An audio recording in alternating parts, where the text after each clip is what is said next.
Renungan Kefas. Judul renungan hari ini adalah Berlatih agar berbobot.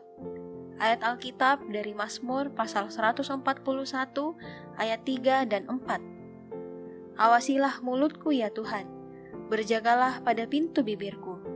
Jangan condongkan hatiku kepada yang jahat, untuk melakukan perbuatan-perbuatan yang fasik bersama-sama dengan orang-orang yang melakukan kejahatan, dan jangan aku mengecap sedap-sedapan mereka. Sobat Kefas, untuk menjadi orang yang berbobot, yang pertama kita perlu menuntut perkara rohani. Kita harus menerima penghancuran salib, agar elemen-elemen daging, hawa nafsu, dan alamiah manusia berkurang, dan elemen Allah bertambah.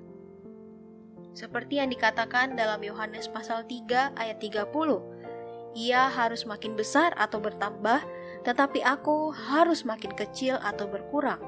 Bila elemen Allah bertambah, Kristus terbentuk dan Roh Kudus memenuhi kita. Niscaya bobot kita akan bertambah.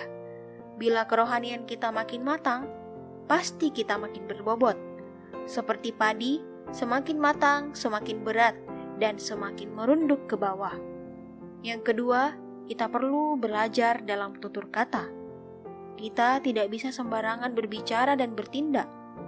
Jika seorang saudara berbicara sesuka hatinya atau mengkritik orang lain dengan seenaknya, akibatnya ia akan menjadi lebih ringan daripada udara, tanpa bobot.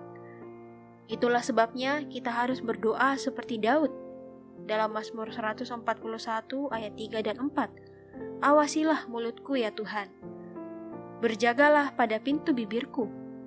Jangan condongkan hatiku kepada yang jahat. Kita juga harus mempunyai perasaan seperti Daud.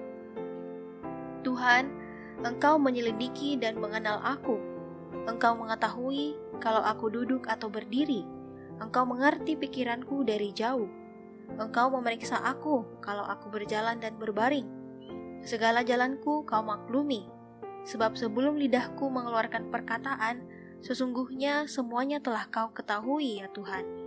Kita perlu belajar tidak sembarangan mengutarakan opini, mengatakan ya atau tidak, baik atau buruk, benar atau salah, dan berlatih berbicara dengan tepat dan seperlunya.